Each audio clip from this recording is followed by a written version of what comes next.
இப்போ நம்ம கோதுமை பிரெட் எப்படி செய்கிறதுன்னு பார்க்கலாம். இது வந்து நம்ம ஃபுல்லாகவே கோதுமை மாவு தான் யூஸ் பண்ணி பண்ண போகிறோம். ரொம்பவே ஹெல்த்தி கூட. இது எப்படி வீட்டில் செய்கிறது அப்படின்றத நம்ம இப்போ பார்க்கலாம். இதுக்கு வந்து நம்ம 2 டேபிள் ஸ்பூன் சர்க்கரை எடுத்துக்கலாம். எடுத்துகிட்டு அது கூட 1/2 கப் வெதுவெதுப்பான தண்ணி சேர்த்துக்கலாம். தண்ணி வந்து ரொம்ப சூடாகவும் இருக்கக்கூடாது, ரூம் டெம்பரேச்சர்லையும் இருக்கக்கூடாது, வெதுவெதுன்னு இருக்கணும். அப்போ தான் அந்த ஈஸ்ட் வந்து ஆக்டிவேட் ஆகும். இப்போ வந்து இந்த சர்க்கரை சேர்த்ததை வந்து நம்ம மிக்ஸ் பண்ணிடலாம்.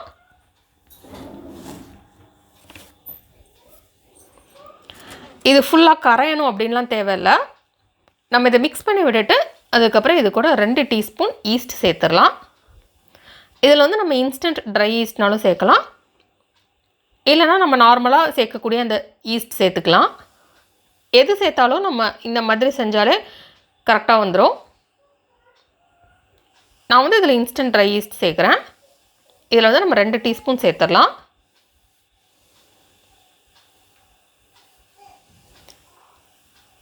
இப்போ இதை நம்ம மிக்ஸ் பண்ணிடலாம்.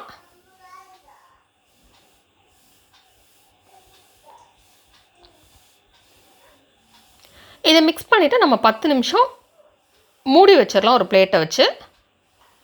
10 நிமிஷம் கழித்து நம்ம இதை ஓப்பன் பண்ணி பார்த்தோம் அப்படின்னா அந்த ஈஸ்ட் வந்து ஆக்டிவேட் ஆகிருக்கும்.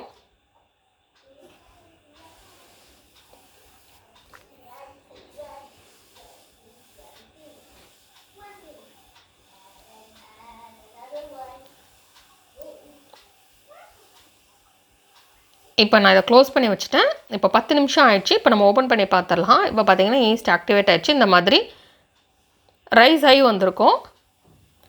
அதை அப்படியே நம்ம வச்சிடலாம். நெக்ஸ்ட்டு நம்ம ஒரு மிக்சிங் பவுல் எடுத்துக்கலாம். எடுத்துகிட்டு அதில் 3 கப் கோதுமை மாவு சேர்த்துக்கலாம்.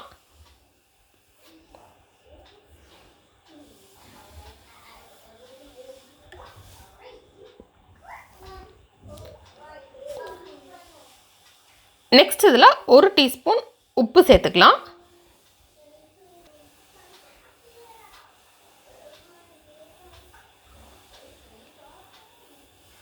இப்போ இதில் உப்பு சேர்த்தாச்சு. நெக்ஸ்ட் இதில் நம்ம ஒரு முட்டை சேர்த்துக்கலாம். இது வந்து ஆப்ஷனல் தான், நீங்கள் எக்லெஸ்ஸாக செய்யறனாலும் செய்யலாம். இந்த முட்டை சேர்க்குறப்போ நல்லா சாஃப்டாகவும் இருக்கும், அந்த ஃப்ளேவரும் நல்லாயிருக்கும்.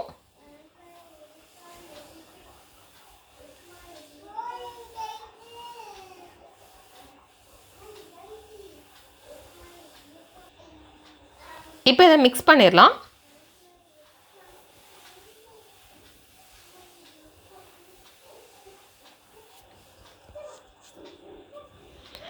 இதை மிக்ஸ் பண்ணிவிட்டு நெக்ஸ்ட்டு நம்ம இதில் 1 கப் வெதுவெதுப்பான பால் சேர்த்துக்கலாம்.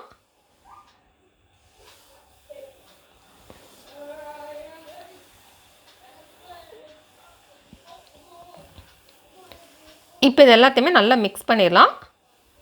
மிக்ஸ் பண்ணிவிட்டு நம்ம நார்மலாக சப்பாத்திக்கு மாவு பிசைகிற மாதிரி நம்ம இதை பிசைஞ்சிடலாம். இது ஓரளவுக்கு மிக்ஸ் ஆகட்டும். அதுக்கப்புறம் நம்ம ஈஸ்ட் சேர்த்தோம்னாலும் அதை வந்து நம்ம உள்ளே சேர்த்து அதையும்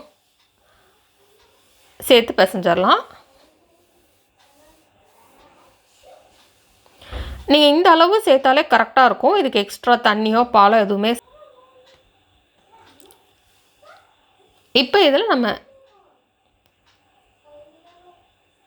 ஈஸ்ட் மிக்ஸ் பண்ணி வச்சுருந்த அந்த பவுலில் உள்ளதை அப்படியே உள்ளே சேர்த்துடலாம்.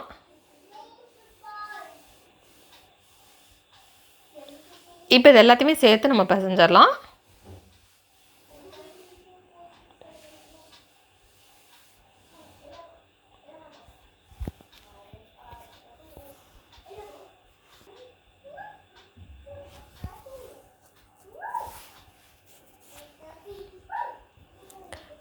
இப்போ இதை பிசைஞ்சாச்சு.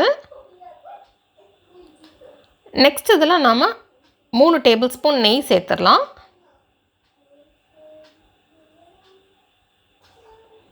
சேர்த்துட்டு இதை நம்ம பிசைஞ்சிடலாம். நெய் சேர்த்துட்டு இதை நம்ம நல்லா பிசையணும். குறைஞ்சது ஒரு 10 நிமிஷமாவது நம்ம நல்லா பிசைஞ்சாதான் ப்ரெட் வந்து நல்லா சாஃப்டாக இருக்கும்.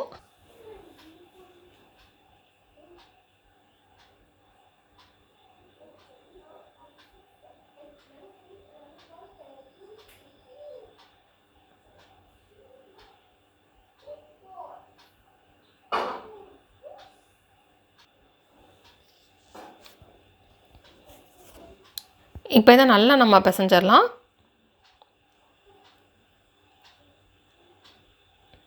இப்போ இதை பிசைஞ்சாச்சு.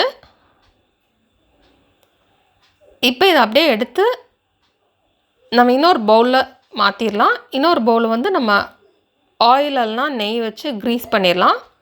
க்ரீஸ் பண்ணிவிட்டு அதுக்குள்ளே இந்த மாவை வச்சிடலாம்.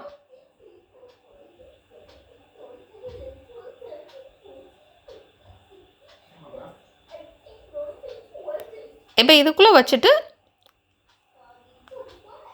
நம்ம 2 மணி நேரம் அதை அப்படியே விட்டுறலாம்.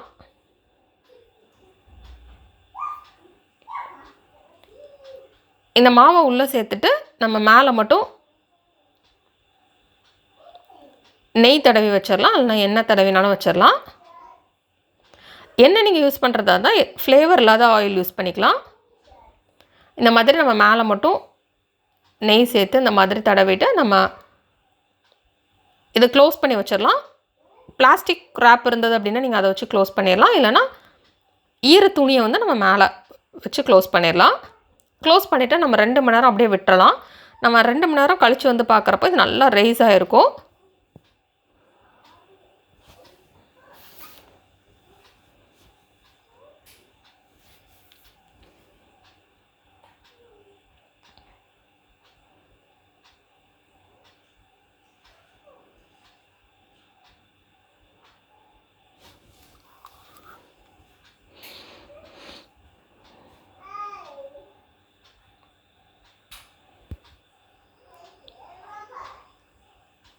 இப்போ நான் வந்து இது ஒரு ஈர துணி வச்சு க்ளோஸ் பண்ண போகிறேன்.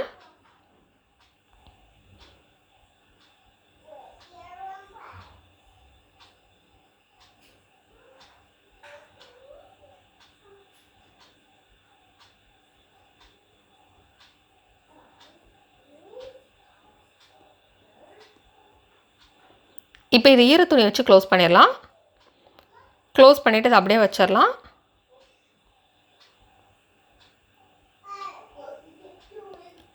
இப்போ 2 மணி நேரம் ஆயிடுச்சு. இப்போ நம்ம இதை ஓப்பன் பண்ணிடலாம். இப்போ பார்த்திங்கன்னா இது நல்லா ரைஸ் ஆகி வந்துருச்சு.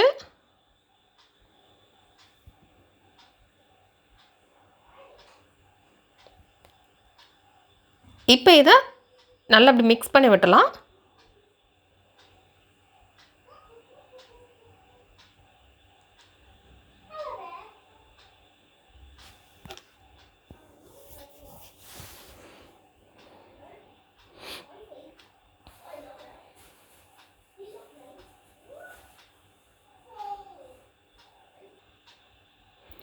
இப்போ நம்ம இதை உருட்டிடலாம்.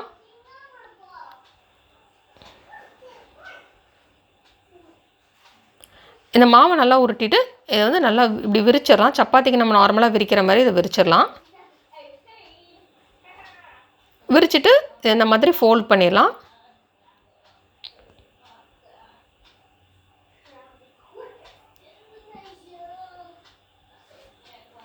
திருப்பி ஒரு தடவை இதை நம்ம விரிச்சிட்டு இதை வந்து நம்ம இந்த ப்ரெட்டு ஷேப்லேயே ஃபோல்ட் பண்ணி நம்ம பேக்கிங் டின்குள்ளே வச்சிடலாம். பேக்கிங் டின்னை வந்து நம்ம எண்ணெய்லாம் நெய் யூஸ் பண்ணி க்ரீஸ் பண்ணிக்கணும். அப்போ தான் நம்ம திருப்பி அதை எடுக்கிறப்போ ஒட்டாமல் வரும்.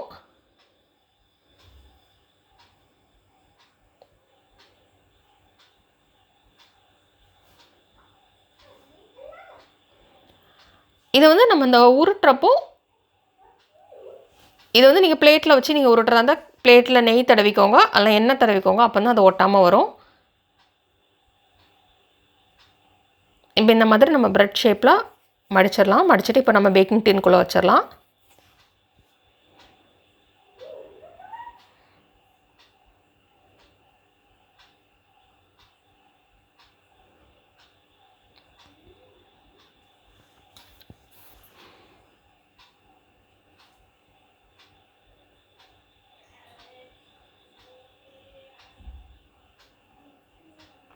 இது வந்து நம்ம க்ரீஸ் பண்ணி வச்சுருக்கிற பேக்கிங் டின்குள்ளே வைக்கணும்.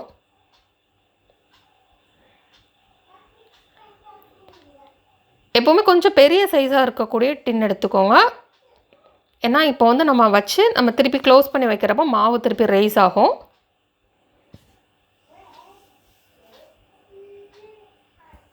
இப்போ இதை திருப்பி நம்ம ஈர துணி வச்சு க்ளோஸ் பண்ணிடலாம். 45 மினிட்ஸ் நம்ம அப்படியே விட்டுறலாம்.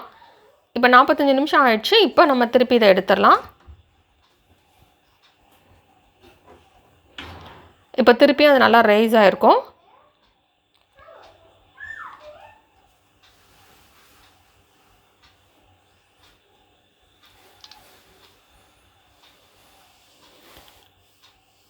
இப்போ இதுக்கு மேலே நம்ம பால் வச்சு ப்ரஷ் பண்ணிடலாம்.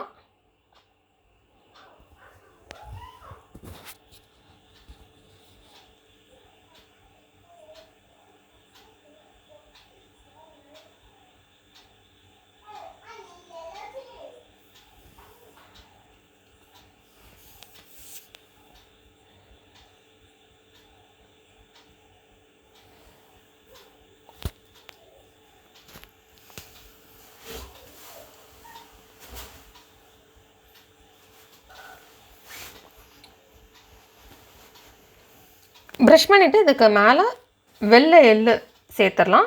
இது வந்து ஆப்ஷனல் தான். வெள்ளை எள்ளு வந்து தேவைன்னா சேர்த்துக்கலாம்.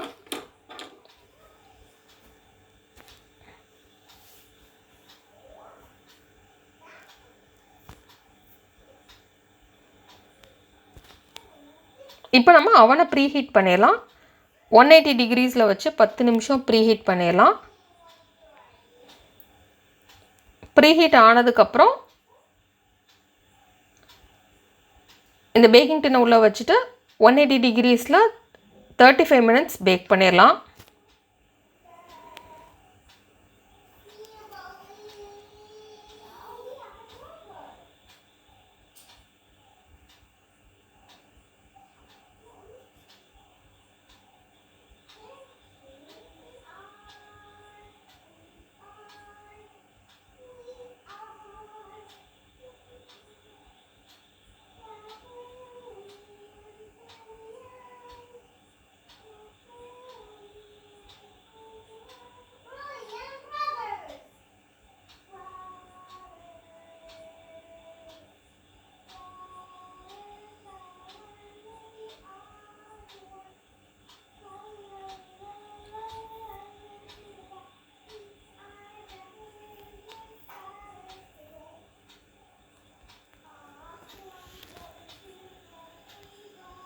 இதை பேக் பண்ணதுக்கப்புறம்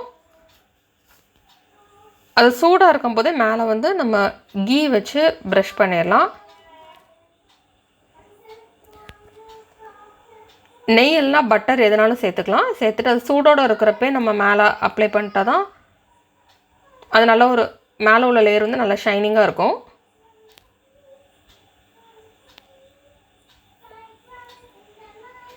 நெக்ஸ்ட் இதை ஆற விட்டுறலாம். இது லேசாக ஆறுனதுக்கப்புறம் இதை அப்படியே எடுத்துகிட்டு நம்ம ஒரு பிளேட்டில் வச்சிடலாம். ஏன்னா நம்ம அப்படியே வச்சிட்டோம் அப்படின்னா கீழே வந்து ரொம்ப ஈரமாகிறதுனால ப்ரெட் வந்து சீக்கிரமாக கெட்டு போயிடும்.